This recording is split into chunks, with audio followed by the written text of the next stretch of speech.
Okay, so now that we've had more people coming in, again, my name is Autumn Nagel. I am with 15th District PTA as parliamentarian and Kentucky PTA as the treasurer. On the call, we also have Sienna Newman, who is president, and Elizabeth Hammer, who is the treasurer for 15th District PTA. Again, ask questions throughout it, or you can wait to the end, either one. Okay, so I hope everyone got a binder from their past treasurer. If you did, you are starting on a great point because you'll see what they had before. If you didn't, you need to start one. And then this is what you need to have in your binder. You need to have those requests for authorization payments, fund receipt forms. And if you don't know what these are, we're going to hit every single one of them in this presentation. Your deposit summary forms, your district membership dues payment forms, so member hub, your W-9 form, your officers list, your financial review form, your budget template, your treasury report template, and your sales tax exempt form. All of those we'll go over through this. But a good binder has all that information, including your minutes from your meetings, because if there is a budget amendment being done, you want to make sure that a budget in there, something that is a budget, you want to have that motion in your minutes. Something else every binder should have is your bylaws and your standing rules for your PTA. That way you know what your job responsibilities are and what the responsibilities of the entire association. And it helps if you have questions, you can always go back to those. So the first thing you're going to really start with is your budget. Your budget is how your PTA will raise money and what they're going to spend them on, what your goals are. It doesn't say you have to do this, but if this is what your overall plan is, these are your programs, so you want to make sure that you have a budget line item. It represents what you intend to do. So you want to make sure that it aligns with your PTA goals and what resources you're going to need to achieve those goals. If you got that binder from your last PTA, study that budget. If you didn't get the budget from last year, if you're a new treasurer and you don't have anything, you can contact 15th District and see if we've got a budget from last year so you can at least know what they were going to do. You can also look at the financial review that they had from last year to see at least what they raised and what they spent. Now, I will tell you, last year was an oddball year because of COVID. A lot of PTAs didn't do a lot of things, or a lot of PTAs did things differently. So the money they normally would have had for, like, if they did a fundraiser that was something that was inside the school, they couldn't do. They may have done a smaller fundraiser, or maybe they did different types of programs. So those may have been a little bit different. So realize that last year's financial review and last year's budgets are not as clear as a picture of the PTA. Again, this is a kind of off year because we're not, at least most schools I've been in contact with, we're not full on in those schools. Now, some are more able to get in there more. It depends on the principal that they have that control within the school. Of course, you can do things outside the school because the PTA is not tied to a building. It sometimes seems like it is because that's where your families and parents are. But as last year showed, you know, you can do PTA outside of the building. So getting that information kind of helps you on a starting point. So when you're looking at your projected needs, take into consideration, you know, approved programs, approved fundraising events, and what you're going to do to develop your PTA. And then you need to look at what funds you need to raise for those.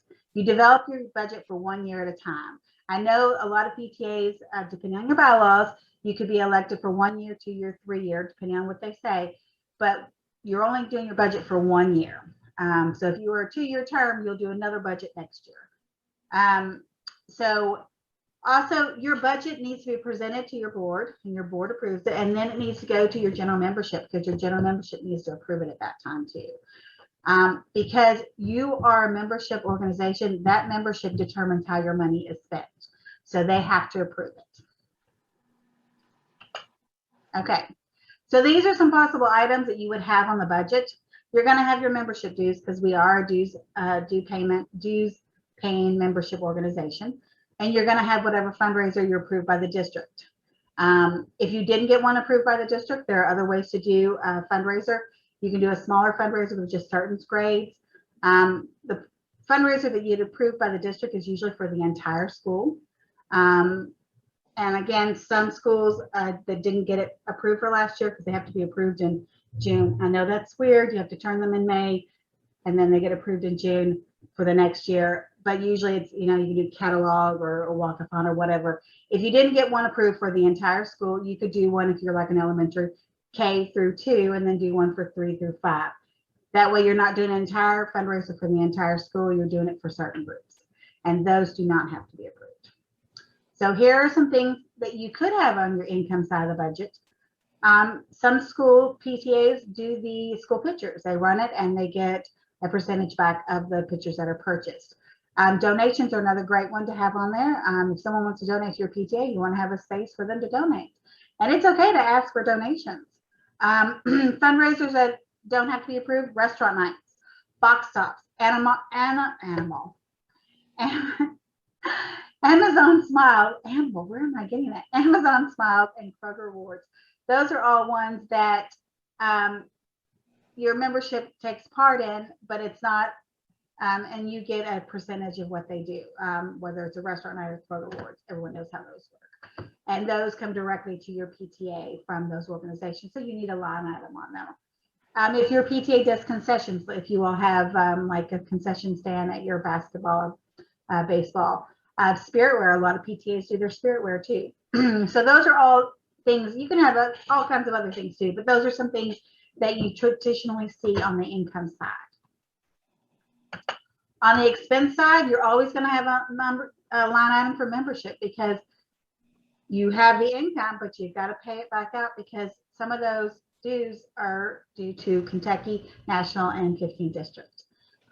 Your fundraiser, well, if you're having a fundraiser, not many fundraisers have no expense.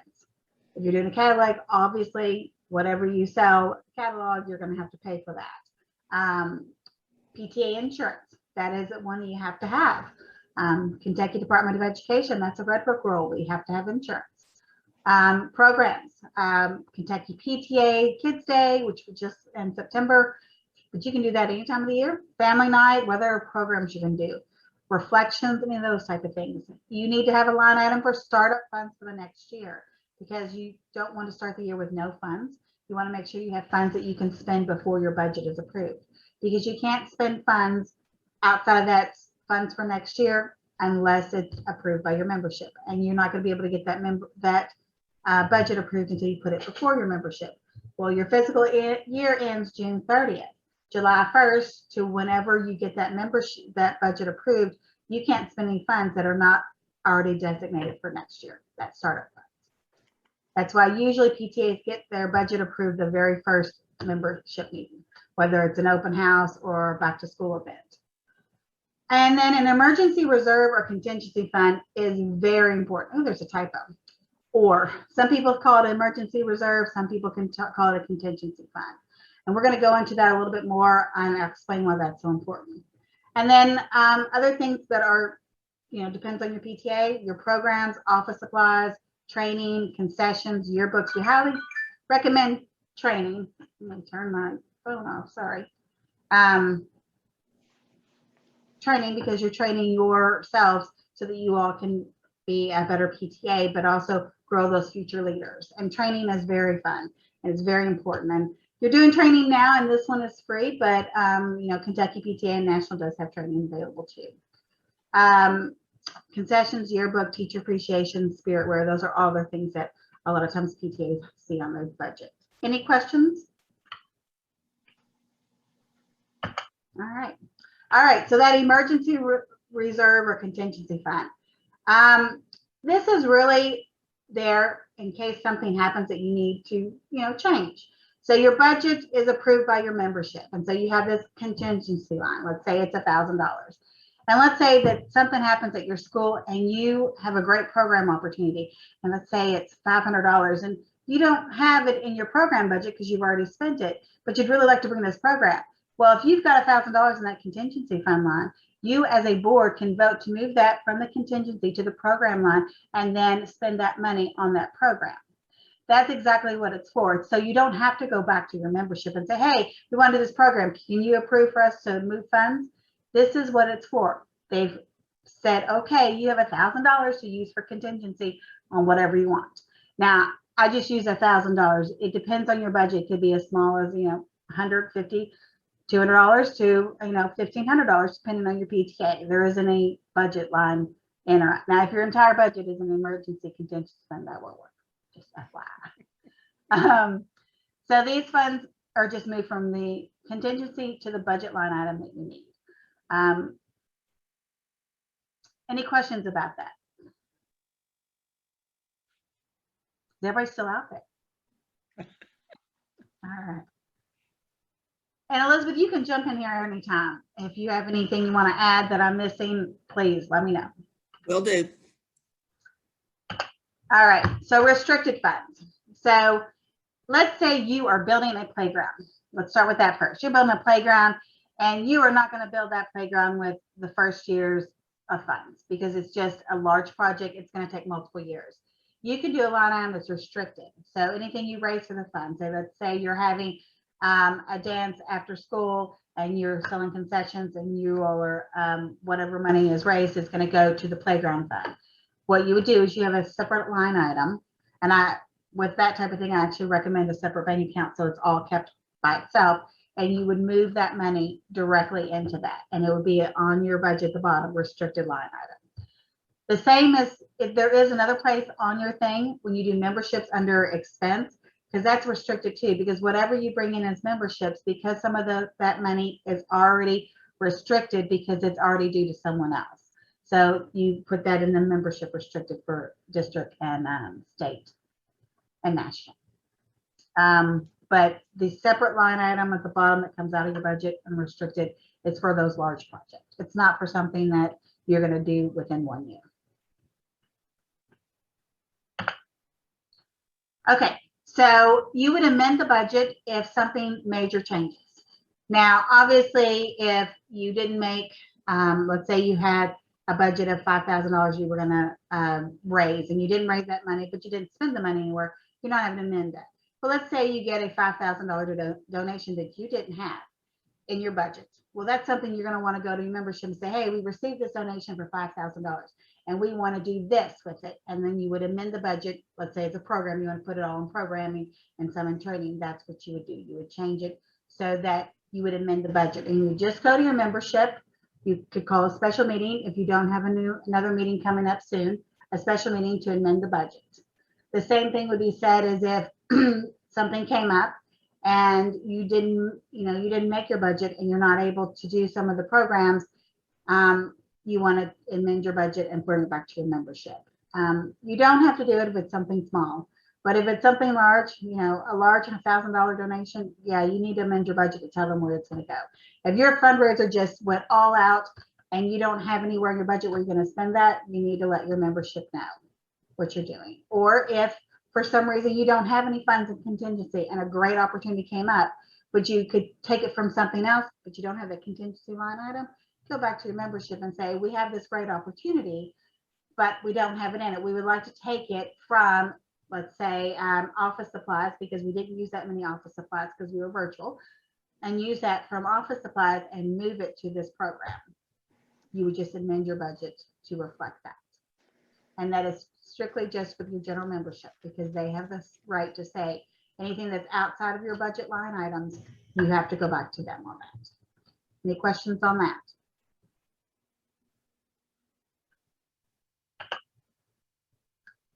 Okay, so we really want to harp on this. What you raise that school year, you need to spend that school year. And why? Because those are the kids, those are the parents, that is the community that was there that year that raised that money. So what you raise, you spend that year. Except for, like I said, like those big budget restricted line items like the playground, because when they do that, they know that it's for a longer term. Now, if you have a restricted budget line item and let's say your playground was $10,000 less than you needed, you would have to actually go back to your membership, say we want to take this out of restricted now and put it into something else. But that is only, if you're changing that. What you raise that school year needs to be spent that school year. With the end of the balance at the end of the year is also part of your budget. It's listed on your budget for the next year. So whatever's in your account, July 1st, whatever's in your bank account, minus any outstanding checks, because that money's accounted for, that would be on your budget line item, and I'll show you in a minute where that goes. And your income and expense must equal 0. If you have an income of $5,000 and you have a budget of expenses of $2,000, you're not equal. That budget is not going to be approved. It can't be approved because it doesn't equal. Your income and your expenses have to equal. Okay. So this budget spreadsheet is in the Kentucky PTA Toolkit. It is also on 15 district, except for it's an older version, and I'm going to update it. And this is an older version here, but this is what it looks like. You have your income, and then your bank balance and your expenses. Now I'm actually going to exit out of here and show you what it looks like in Excel. I highly recommend you all use this, or if you have QuickBooks, you can use theirs, what they have in there, or if you have Treasurer's Briefcase, or there's another PTA one, I can't remember off the top of my head. You can use theirs too, but you still need to make sure it budgets or it balances. So this is what the template is, and I'm going to update the website so you'll see where that's going to be too. Here's your budget. You put what your budget line items is. You're going to put, and it will add it all up. So if you have 500 here and 200 there, it'll budget up. Let's say you have 500 in your account, so you have $1,200. Your expenses have to equal $1,200. So 20, and again, these are just oops. What I do.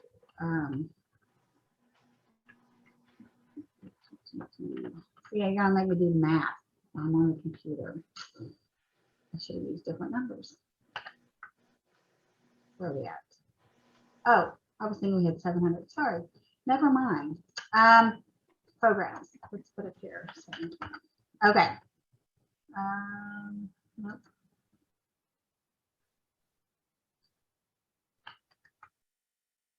No, 90 now.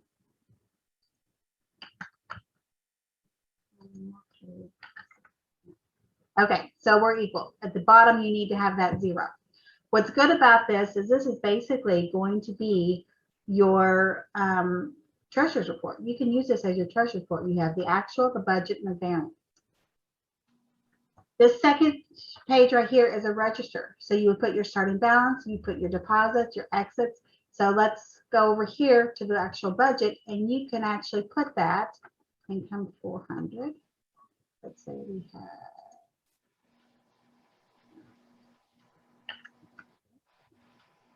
let's see, what do we have? We have 2.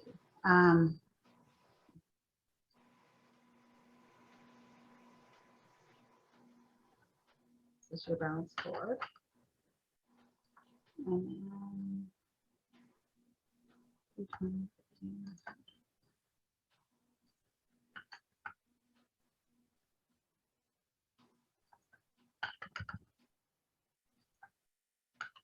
I think that's what I had.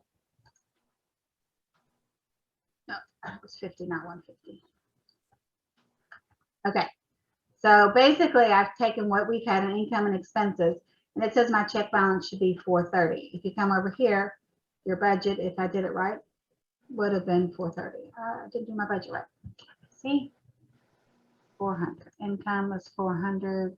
Starting balance is 500, 400, 500, 320, 50, and 150. 320, 50, and 100. There we go. There. So your ending balance, if you keep the register up, 430 to 430. And if you put it in the right spot here, you'll have what your budget is and what your variance is. Now I know I went that really quick. Did everyone understand what I was doing there? So this becomes, I'll show you another treasurer's report too, but this actually becomes a treasurer's report because it shows what you've spent, and the check register, if you fill it out completely and you say what it is, it shows what you spent and what it's going to.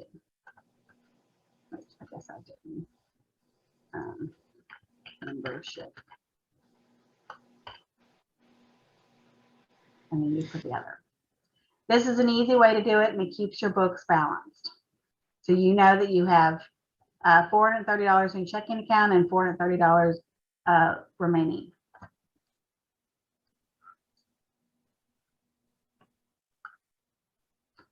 And then you sign it down here, and this is the date the board approves it and the date that the membership would approve it.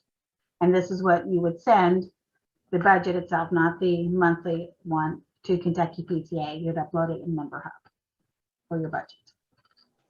Any questions on that?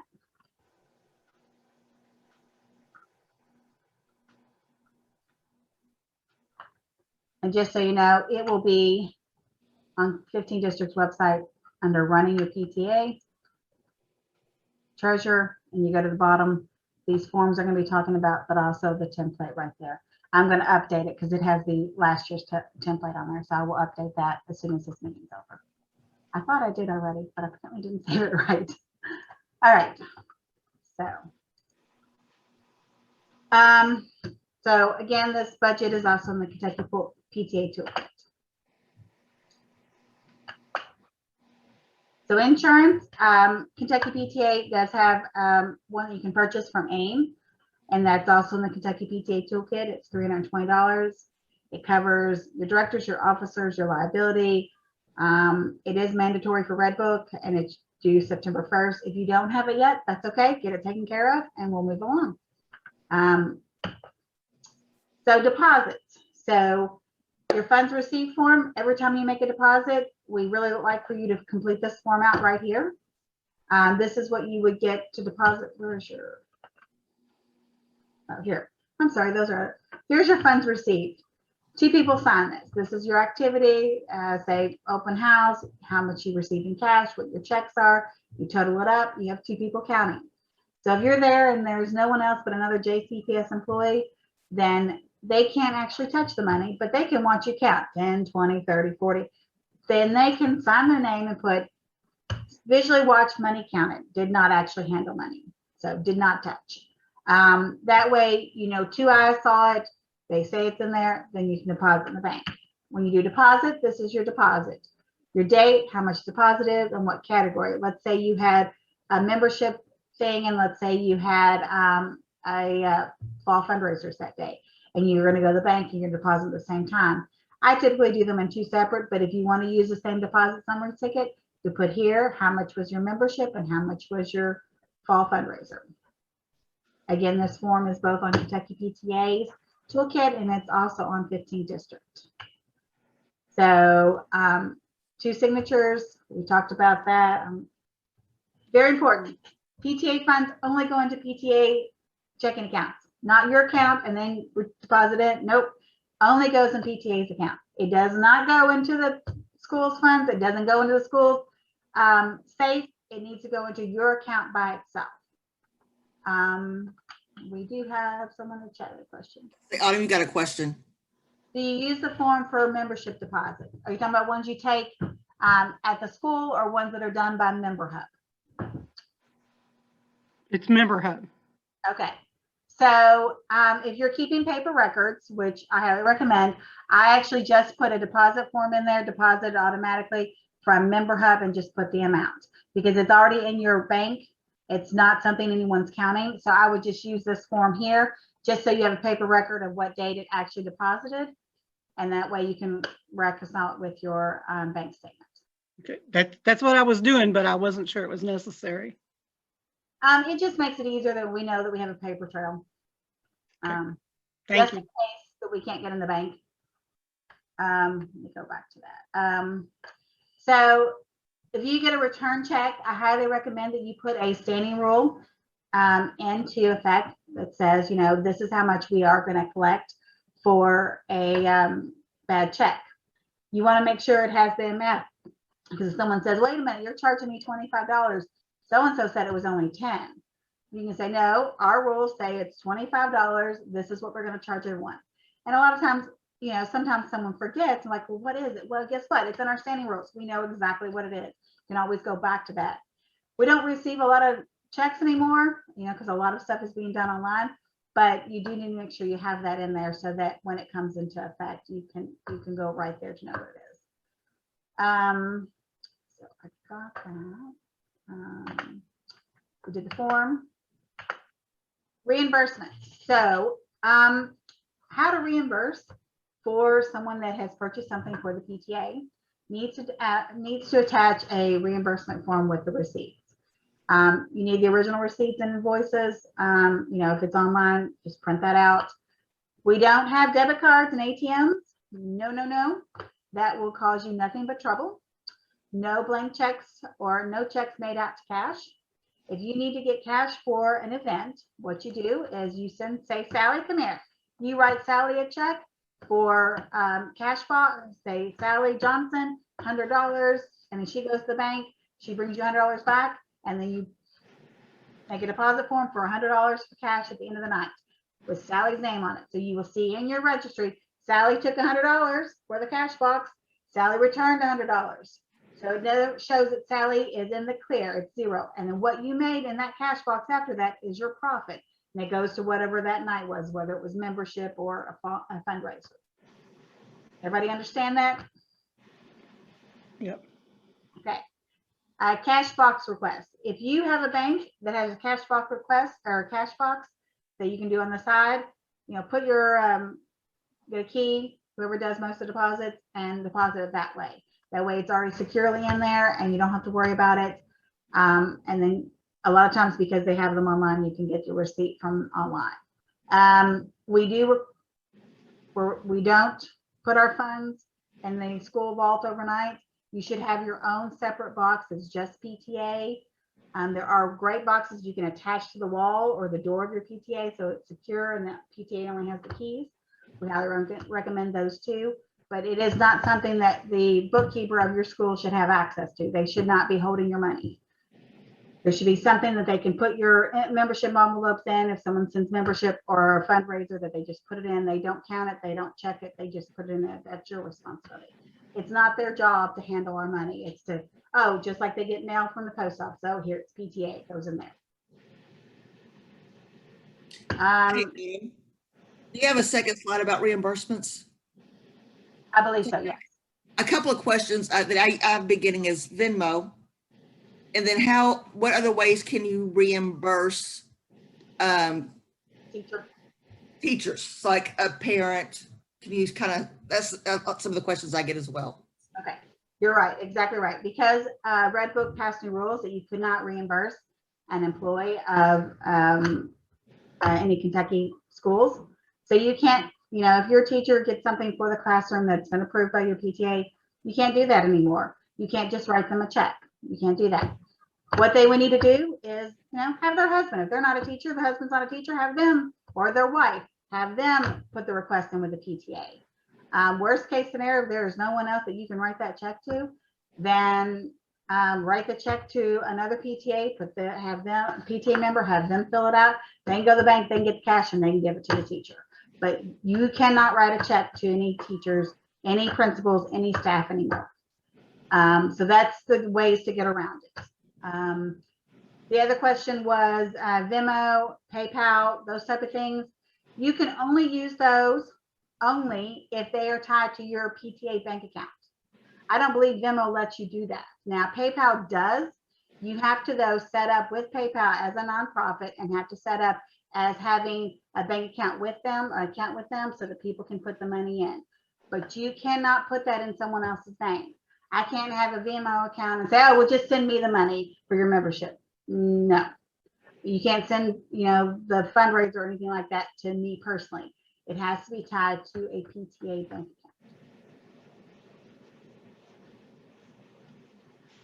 account.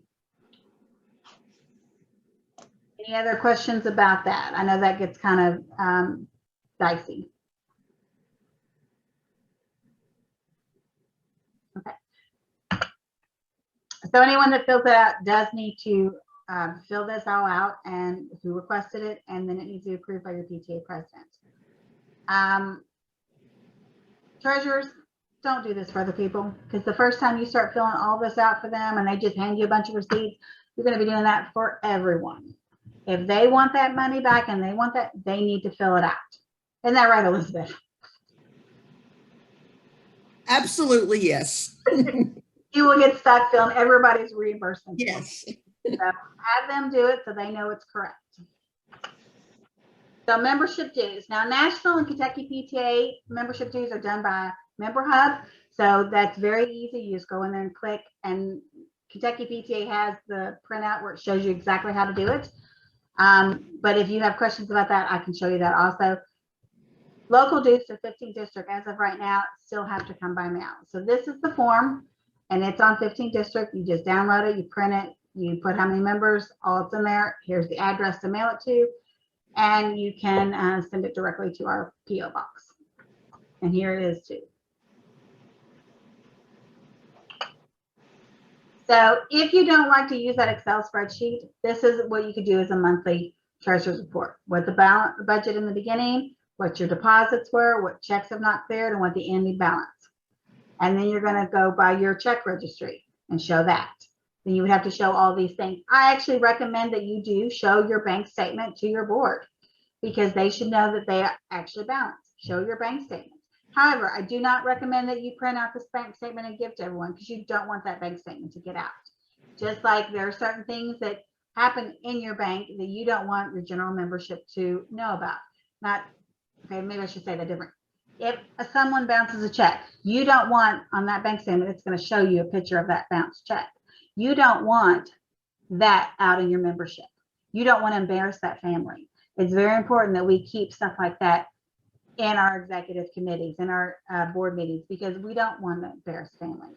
Everybody makes mistakes. It could have been, oh, an automatic deposit came out, they didn't realize. So make sure that you're keeping that stuff private because that is something that we don't want to do to our families. We want to be inclusive to everyone. If someone makes a mistake, as long as they make it right, we're good. Yes, Sienna has a good point. Member Hub, you can also do donations through there too instead of doing PayPal. They can automatically do it. It goes directly in your bank account and it's done.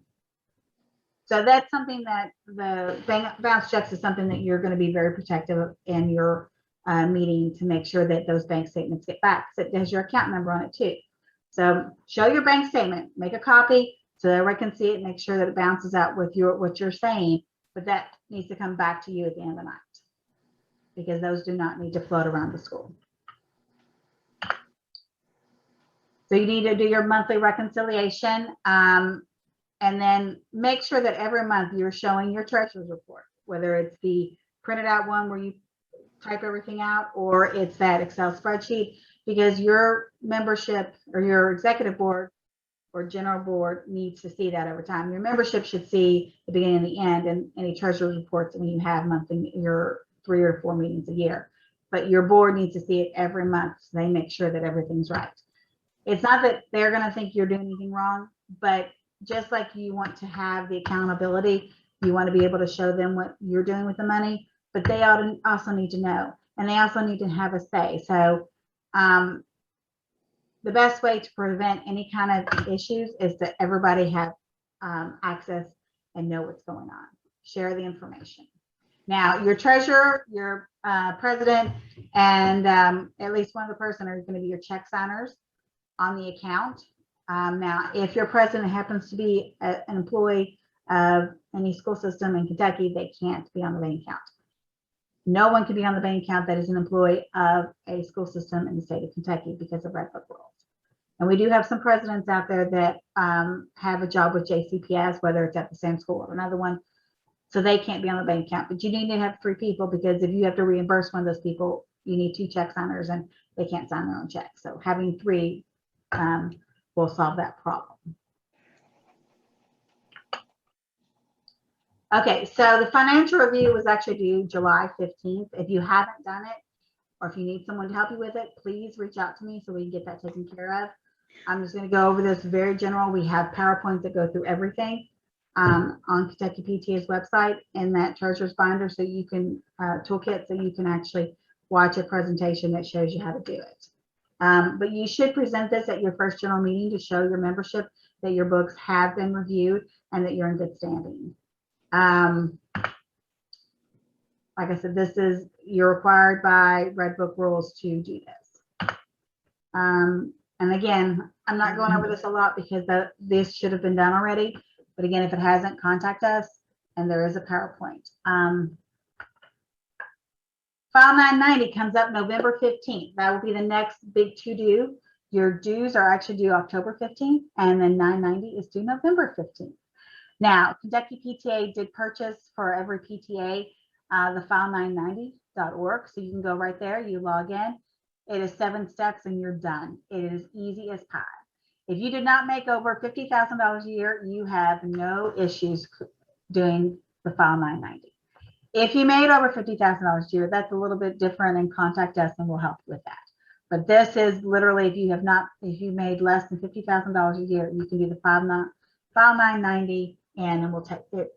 Hey, in Autumn, I will say that, so if you've done the 990 in before, when you get the email, most of this stuff is already pre-populated. So you just have to verify and click the next, and most of it's pretty much done. So I did ours yesterday and it took less than a minute.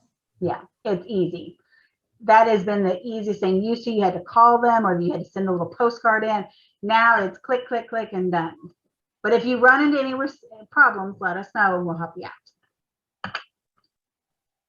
This is about the easy, where you made greater than 50,000 but less than. It's a little bit different, a little bit more complicated. Most of our PTAs don't fall into this category. That's why I kind of breeze over it. If you do, we can help you out with it, right? So where you can get resources, Kentucky PTA has Financial Matters. They also have a new toolkit that I'm going to show you again here in a second. National PTA does have a training course on treasurers. It's like 30 minutes, gives you the basics, but it's always good to know. These are other things: local unit treasurer, quick guide to basics, 501c3, preventing theft, and PTA. Those are all for PTA e-learning courses that you can take. And then I think the back to school kit also has that. Now, before we go to questions, I'm going to show you. This is 15 Districts website. I cannot see anything. So you do have running your PTA, and then we have things for each one. If you hit treasure, you come to this page. And I guess we need to update the treasure for what we have for this year, but basically it has some information, but all those forms are right here that you can download. And like I said, this one is wrong because it's last year's, and I will update it after we have a meeting. Purchase exempt form, because we are tax exempt, this is a standard purchase exempt form. It's already filled out. You just got to fill in your name because we're all under the same exempt number through Kentucky PTA. So it's got the exempt number. You just need to fill it out. You take it to where you're going, what vendor, when you're purchasing items, and they'll be tax exempt. And then all those forms we just discussed. At Kentucky PTA, this is the toolkit, which has all these sections. And if you go into finances, oh, sorry, let me go back here first. Just go to Kentucky PTA so you know where it is, kentuckypta.org. So if you go to kentuckypta.org, you can go to the new toolkit. So quick links and go to Kentucky PTA's toolkit. This is done by, you should have gotten a username and password for this. Your email is going to be your username and you get a password. You have to be a member hub in order to do this first. And then you'll go to your section. Here's finance. And then this is the Financial Matters. That's the full document. Here's where you can do file 990. And it shows you exactly how, step by step, how to do it. So there's a nice thing. Here's PTA insurance, the application, other chart stuff. This is your financial review. Here's that PowerPoint I was telling you about and the form. Here's some information about PTA fundraising and charitable gaming. In addition, here are basic treasurer duties, how to budget. So if you're having problems with budget, there's even a budget PowerPoint that you can download. And then this has got the treasurer's one, but it doesn't have the newest one. They're updating that, but it hasn't been done yet. Legal issues, how to protect your PTA. And then all those forms are again right here too. They even have a implicit bad check letter. There you go. I'm not going to say that word right. So those are all on Kentucky PTA's website under the toolkit. And the regular website, you will find now I'm in the toolkit. There is some information, but it's not as active as this because we're really focusing on that because it was a little for me, I found it a little difficult to find all the treasury stuff, you know, within everything else. There's the insurance, there's 599. Then you got Red Book and Good Standing. So this gives you it all in one place.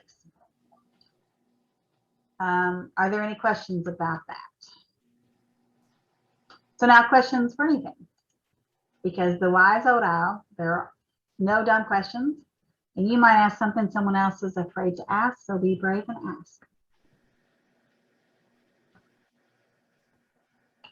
Anybody?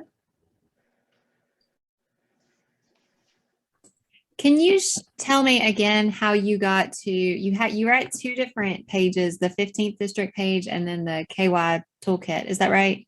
Mhm. Can you So show? 15th district PTA, and just go to 15th district PTA.org. That's our website. If you're on Facebook, you can click it from there too. And this just has our stream of things. But if you go up here to running your PTA and go to treasurer, it will bring up that treasurer page, and all the way at the bottom were those forms.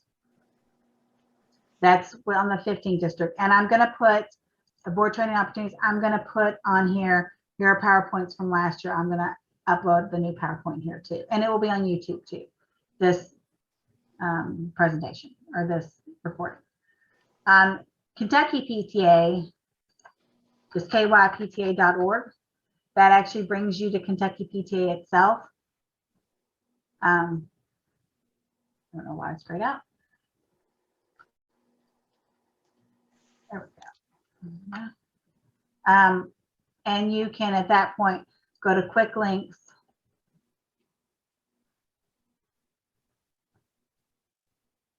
Okay, go to quick links, and then that's where the Kentucky PTA Leaders Kit is.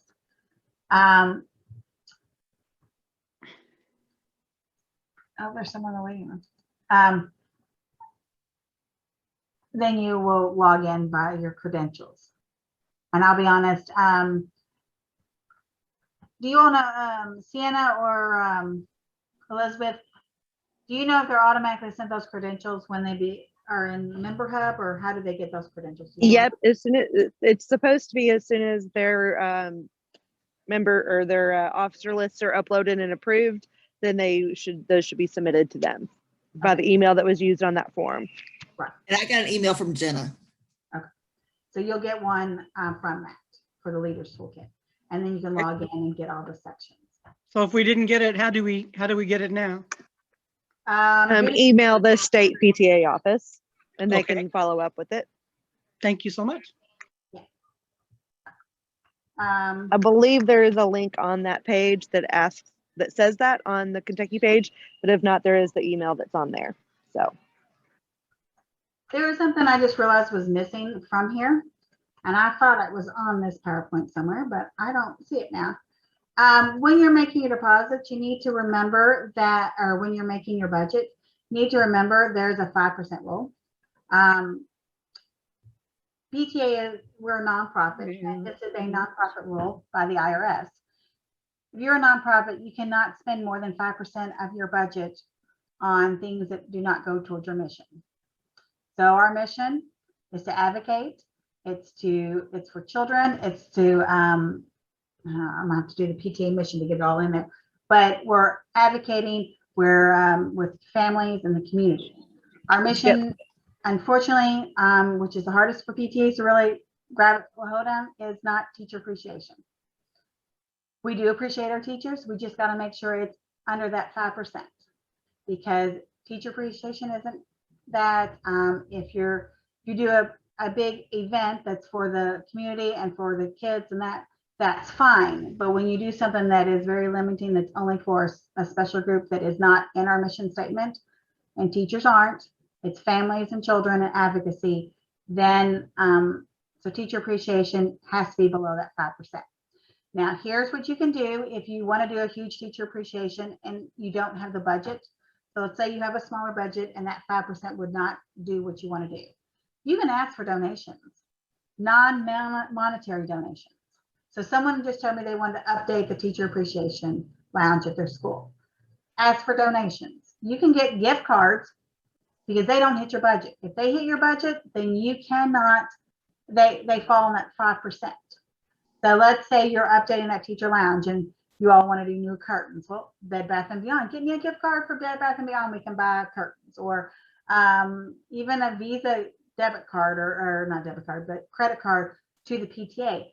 But it's not money. It's something the PTA can use to spend for that. That's not hitting that 5%, so you're okay. But if they try to give you money and it hits your budget, it hits your bank account, then it falls under that 5%. Another thing is they can give you in-kind donations. If you say you're looking for a couch, they can deliver you a couch, that type of stuff. So that is I just realized it's not on this PowerPoint, and I can't believe that. Just make sure that you don't go over that 5%. As I always like to say, we like to encourage you to coordinate and encourage you to, do teacher appreciation, but just making sure it's within that, those regulations. So we encourage you to be part of that answer though. Yeah, and I apologize. I don't know where that slide went. I wonder if I killed that slide somewhere. So it can be done. You just got to make sure you do it in the parameters, because if for some reason the IRS were to audit you, and I know it is very slim, and they found that you spent more than the 5% on something outside your mission, then your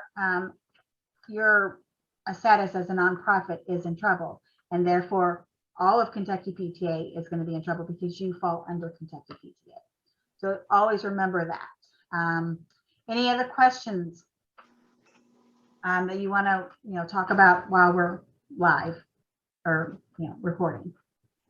Not, I'll stop recording, and then if you have a question that you'd rather not ask with the entire world watching, we can do that too. I do have another question. It's not really sensitive. I just was slow to think of it. So we've been using membership toolkit, and I'm the new treasurer, so I'm very much still learning, and we're moving to Member Hub. So we have like accounts in both, and we're trying to move toward Member Hub. Are there any tools or go-tos or things to kind of keep in mind in that transition?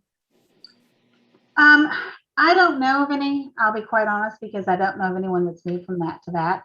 However, I'm not the expert on that. So I would actually email, is it memberhub@kentuckypta.org? Let me double check, make sure that's the email. Yep, Member Hub can help. And I've been on a couple of PTAs who have done that. The biggest thing is, as you're transitioning, you want to make sure that, accounts are closed out and things like that. Sorry about the background noise. Some of the big differences is Member Hub does not have a Excel or a financial piece to it. So you'll want to make sure that if you're utilizing their, their financial piece, is that you have a separate plan for that. Does that make sense? Yes, it does. And that's helpful to know. I mean, are we all supposed to be moving to Member Hub, or is there like a push for one of them? Yes. So Member Hub is who Kentucky PTA purchased for all PTAs in Kentucky. So we encourage you to use that. And no matter what, you have to keep your membership on there as well as all your documents. So you might as well, transition if you have a free service to have everything in one place. Got it. Okay. There's a questions about the slides being emailed out. I can, if you want to leave me the email. If not, they will actually put here. Let me go to 15th district again. On that running a PTA board training opportunities, I will update it right here, because this is our YouTube channel. So here are PowerPoints that go with the workshop. I'll update the new one. This is from last year. But this is the new one, and this is our YouTube channel. So we have, all right, guys. Oh, stop, no talking. We have one that's training, that's got all the trainings we've already done, and we will upload this to that also. And there are 8 in there already. But if you want it emailed to you, put your email in the chat. You can send it to me privately or to everyone, whatever, and I will get that sent out to you tonight also. It's on our drive, but I will be putting it on the website tonight too. So Sienna, Autumn, I do have a question. Something that somebody reached out to me as they want to have, they're doing a fundraising and they want to do a lottery for parking passes. I'm not going to mention any names or anybody, but so how do you do a lottery to get, so you don't have to wait in line? Okay, so here's the problem with Kentucky PTA does have a gaming license, and there are certain things that are yays and nays. So if everybody's name is in there, yay, it's a drawing, it's not a big deal. But if you know, and you can do some stuff through the member hub too. But if you are doing, auctions are allowed. But if you're doing a lottery where you purchase a card or you purchase something, that's considered gaming. So there's a strict line. I would need to know more details, and I may need to check with state to make sure that we don't cross the line. Like cakewalks, you can't do cakewalks in the traditional sense, but you can do them in another sense. There's another way you can do them. You can't have that little wheel that goes around and around and around. That's considered gaming. But if you play music and you put letters on the thing and the kids walk in a circle, if they stop and they get a cake, they get a cake. That's how bizarre some of the rules are. So it's how you do it. And without knowing the specifics, I don't know if we would go out of that. So if you send it to me, So you make it a chance. I'm sorry, say again. Make it a game of chance, so you can't. It's got to be made where everyone has an equal opportunity to do it. Right. Without, I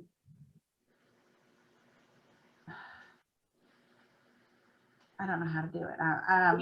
Paying to win. Yeah, you can't pay to, you can't say, oh, I'm gonna give you $1 for a chance, because that's a chance. You can't, but if everyone has the same opportunity to win them, like a seat, if no matter where you sit, you win, you could win or you could not win. And it's not based on if you paid for that seat, then you can't. So that's what I want everybody to know. Right, yeah. So that's what you said is what I wanted everybody to know. Okay, all right. Yeah, you can't pay for that chance. It's got to be completely free. And Equal. so you have a lot of schools that want to do a fundraiser, and they want to, if you sell so many, you get a chance in there. You can't do that. You can do every kid gets a chance in there, and then you get extras at this, but you can't do it that you only get in because of that chance. Does that make sense, everyone? Yes. Yes, that's what I wanted everyone. That's what I wanted everyone to hear. And I do encourage, if you do a fundraiser like that and you do have like prizes like that, that even the kids that don't participate find some way to give them something too, because just because that family wasn't able to participate, we don't want them to feel alienated, because we are inclusive. We want everyone to be together. We want everyone to work together for the betterment. And just because there isn't a monetary thing, that time and effort is something else. And it may not have that monetary, but it becomes part of the community, and you want to build that community in your schools. You want to have that family, people may get a little weird, family, but you want to have that community feel that everyone is together working toward the same goal for our kids, and advocating for our kids, and being there for our kids, and giving that safe environment for our kids, and not saying, oh, well, you didn't participate, so you don't belong. They all belong. I'll get off my soapbox now. Any other questions? Let me turn the video off too.